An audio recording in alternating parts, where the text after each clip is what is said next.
I'm Molly Roberts. And I'm Drew Goins.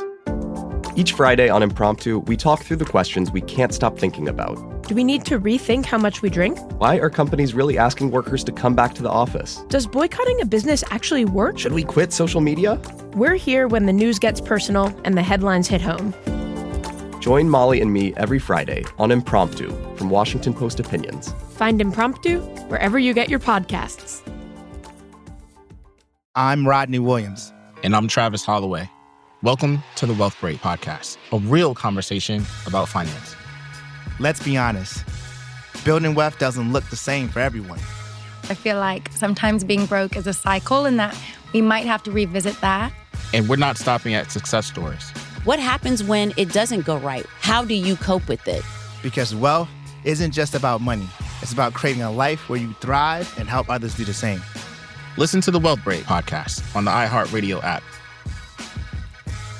Hello, it is Ryan, and I was on a flight the other day playing one of my favorite social spin slot games on ChumbaCasino.com. I looked over at the person sitting next to me, and you know what they were doing? They were also playing Chumba Casino. Coincidence? I think not. Everybody's loving having fun with it. Chumba Casino is home to hundreds of casino-style games that you can play for free anytime, anywhere, even at 30,000 feet. So sign up now at ChumbaCasino.com to claim your free welcome bonus. That's ChumbaCasino.com and live the Chumba life. No purchase necessary. VGW. Void where prohibited by law. See terms and conditions. 18+. Trisha's got a bolo for the unwashed, which I was just a moment ago. Didn't know what it was. Yeah, that is be on lookout. Be on the lookout. A bolo. A bolo. If you watched more Dateline in 48 Hours, Sandy, you would know that. You're right. I would know that. Hey, by the way, did you know, listen to this. They did this study in Canada. They found out that our bodies give off a faint glow that disappears as soon as we die. I knew that. I read about that. I knew plants did it. And then a few months ago, I read that they think human bodies do it too. Really? Yeah. You can't see it with the naked eye. Right. So then I'm like, so how do you guys know? Right. They did. They had put clothes on their eyes, and they saw it. The stories we love.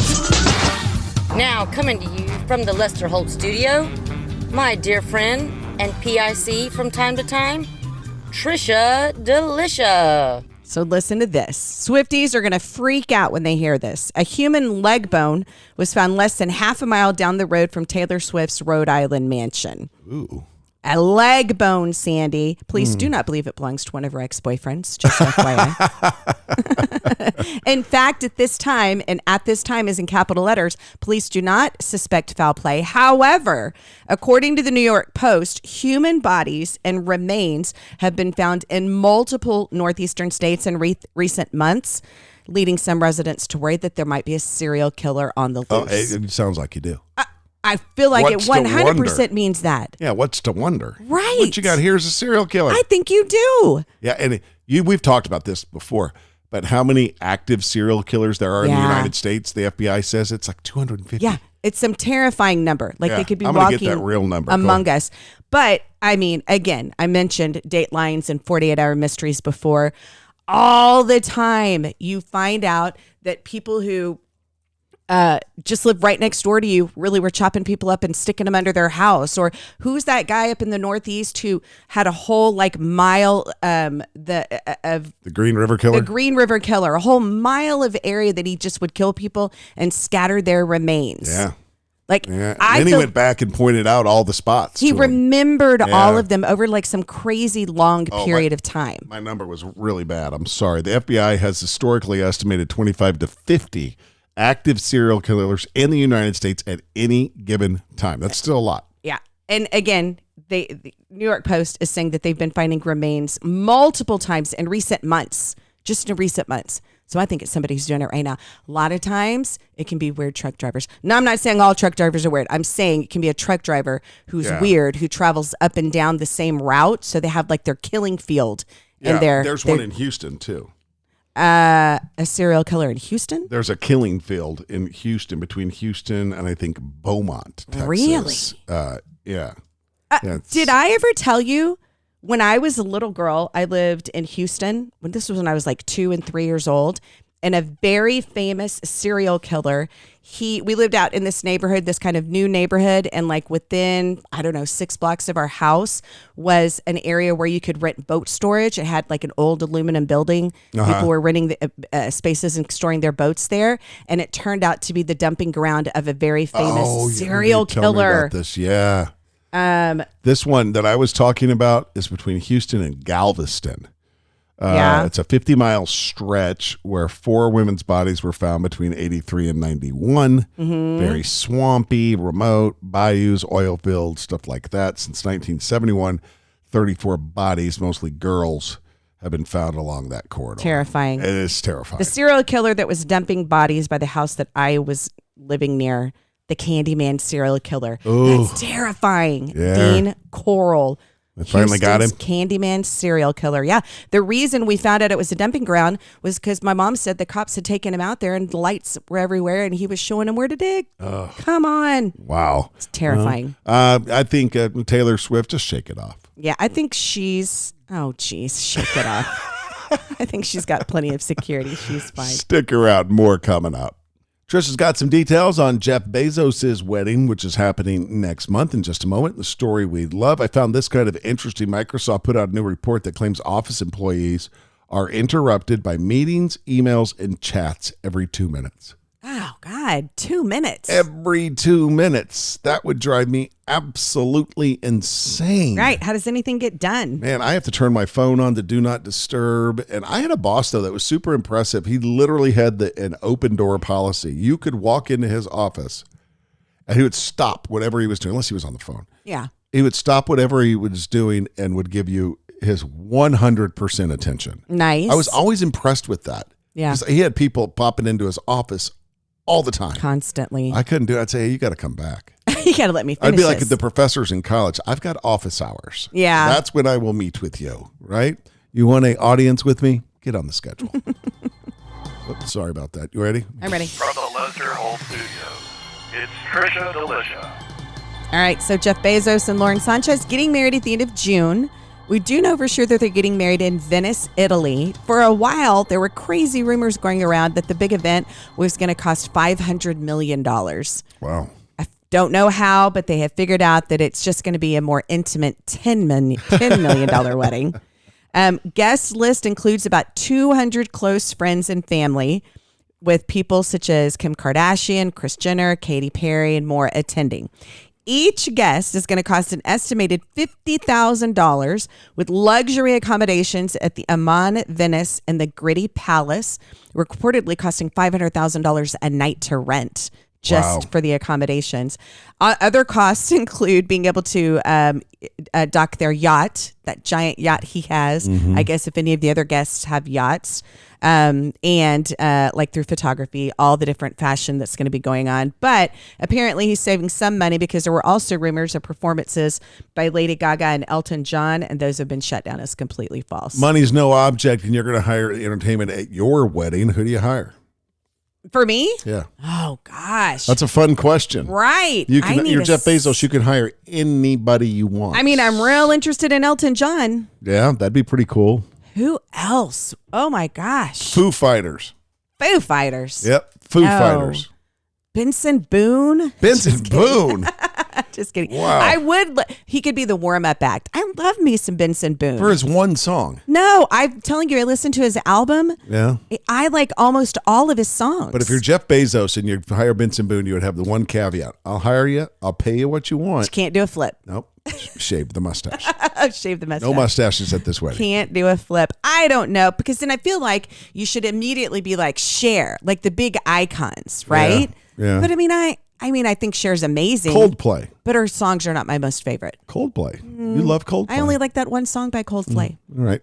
I can't believe that people are asking or wondering what Lauren Sanchez is going to wear, because I'm guessing it's a bustier, thigh highs, garter belts. She's going to be spilling out the top. It's going to be crazy tight. After what she wore, was it to meet the Pope? No, it was at the inauguration. At the inauguration, it was something that everybody was like, does she think that's appropriate to wear that? I mean, don't get me wrong, the woman looks incredible, but she's also got enough money to have a stylist help her out. Or a friend. So, I mean, I wouldn't be surprised if she walked down the aisle in thigh highs and garter belts and some bustier stiletto, and a corset. stripper heels. Yeah, it wouldn't surprise me. It would not surprise me at all, and I really don't want her to do that because I've heard she's so nice. Oh, really? Yeah, I just don't want her to look so loose.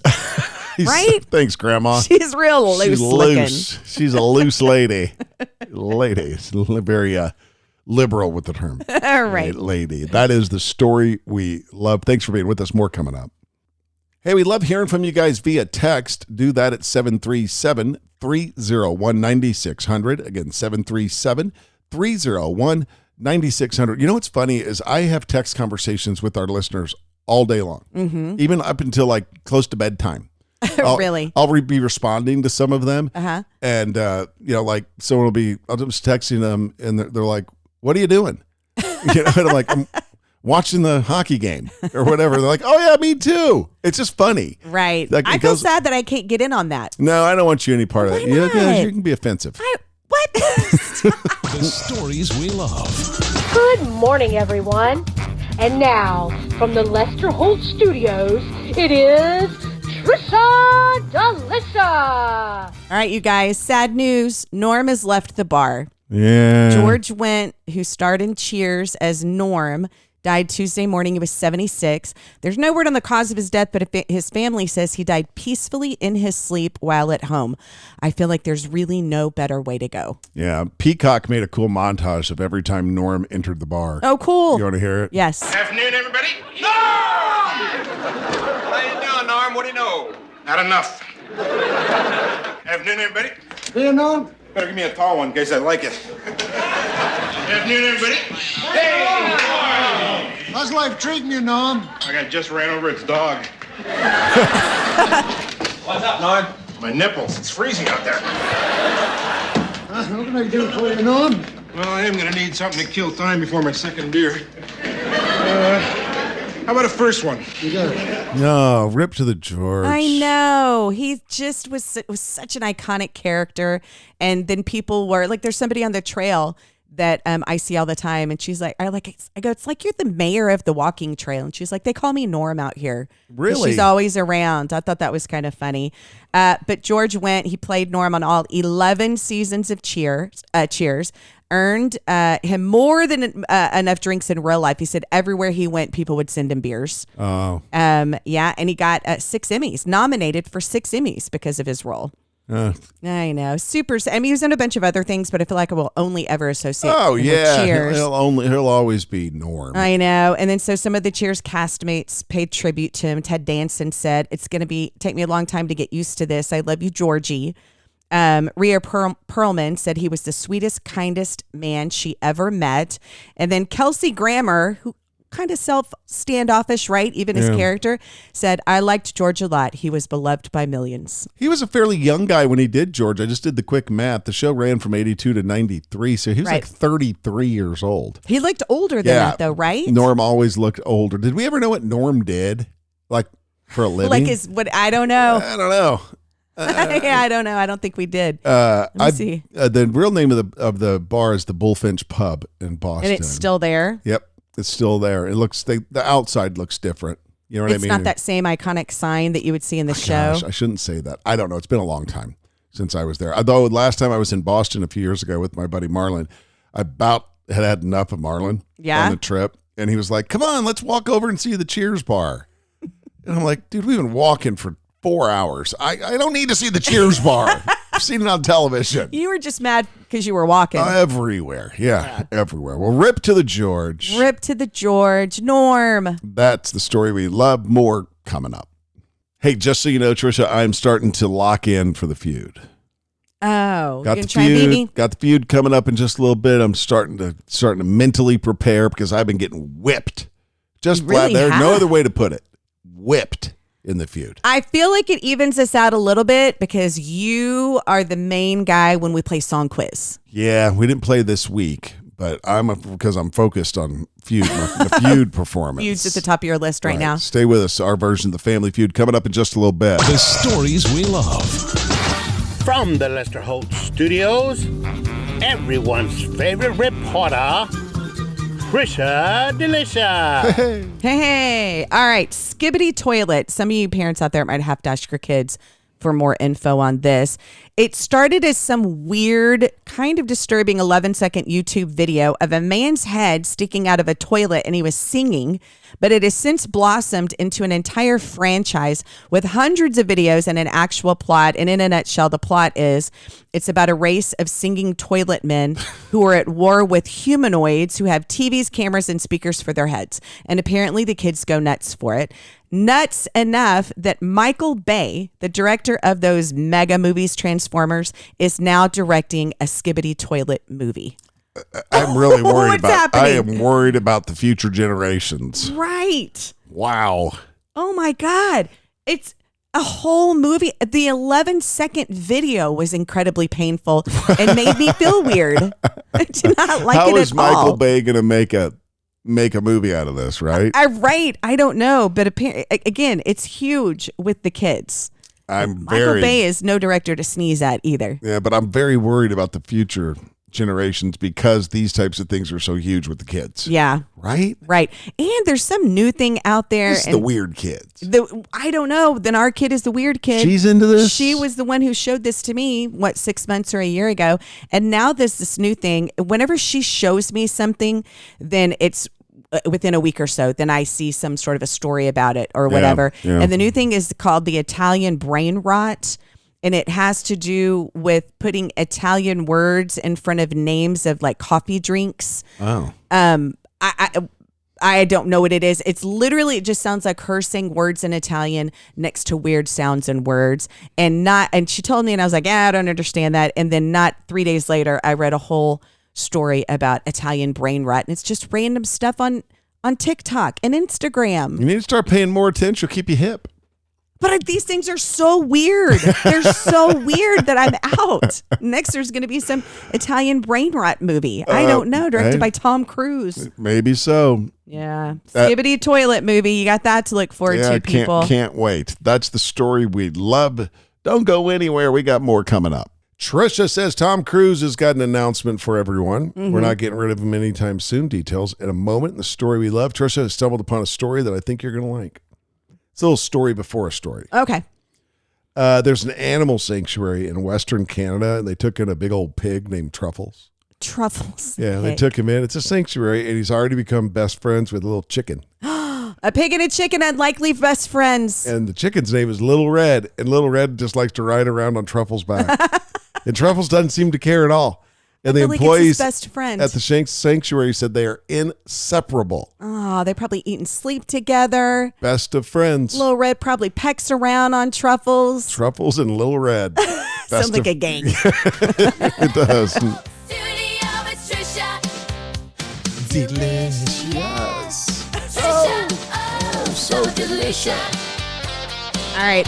As everybody knows, Tom Cruise is out and about. That's me on guitar. That is not you on guitar.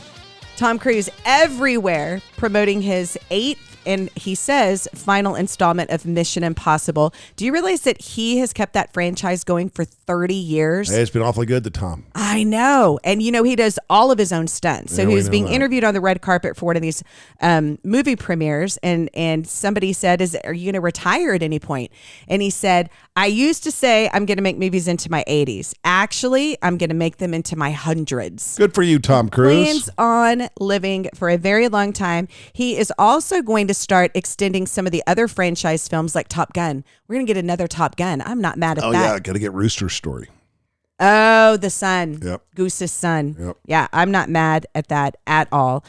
He basically said, I will never stop making movies. I'll never stop doing action. He said, making movies is not what I do. It's who I am. And he's like, I'm very, very lucky to be able to do this as my job and entertain people. Hey, he's the last movie star. He's the last movie star, and he sounds like the nicest guy ever. Yeah, I would be too if I was Tom Cruise. I'll tell you that for free. Yeah, I'd he's be got the a pretty nicest good guy life in the world. Yeah, I think I told you that story. Nick Offerman recently filmed that one of the MI Mission Impossible installment that's getting ready to come out. And he's married to Megan Mullally, another actress. And he said after the first day on the set, he went home to her and she was like, how was your day? And he goes, I am head over heels in love with Tom Cruise. He's like, the guy is mesmerizing. If I were Tom Cruise, I'd tip with $100 bills. Oh, all the time. Oh, I just tuck them in their pockets. Uh-huh. Here you go. Here's People one love for a you. $100 bill. Here's one for you. Well, I hope so. And it's hard to believe Tom's never won an Oscar. I know. That's crazy. Because he's not artsy enough. I know. By the way, can I ask you this? And I'm serious. Okay. To anybody listening, does anyone care that the Tony Awards are coming up? Oh, the people who care hard, Sandy. Okay, because they're promoting the crap out of it. I'm like, who cares? The people who are musical buffs, who love musicals, they care real hard about it. Okay, I'll stand down. Don't I'll stand back down. up. I will stand down then. Just an ignorant opinion. Yeah. That's all it was. Mm-hmm. That is the story we love. More coming up. There's an efficient way to get caught up on a lot of news. It's called The Seven from The Washington Post. It's a newsletter and podcast. Whether you're reading or hit play, you get 7 stories you need to know, and you can consume it all in just a few minutes. The Seven is out every weekday morning by 7 a.m. Eastern. I'm Hannah Jewell. I'm one of the writers, and I host the show. Find The Seven podcast wherever you're listening. The newsletter link is waiting for you in the show notes. I'm Rodney Williams. And I'm Travis Holloway. Welcome to the Wealth Break Podcast, a real conversation about finance. Let's be honest. Building wealth doesn't look the same for everyone. I feel like sometimes being broke is a cycle and that we might have to revisit that. And we're not stopping at success stories. What happens when it doesn't go right? How do you cope with it? Because wealth isn't just about money. It's about creating a life where you thrive and help others do the same. Listen to the Wealth Break Podcast on the iHeartRadio app. Hello, it is Ryan, and we could all use an extra bright spot in our day, couldn't we? Just to make up for things like sitting in traffic, doing the dishes, counting your steps, all the mundane stuff. That is why I'm such a big fan of Chumba Casino. Chumba Casino has all your favorite social casino-style games that you can play for free anytime, anywhere with daily bonuses. That should brighten your day a little. Actually, a lot. So sign up now at ChumbaCasino.com. That's ChumbaCasino.com. No purchase necessary. VGW Group. Void where prohibited by law. See terms and conditions. 18+.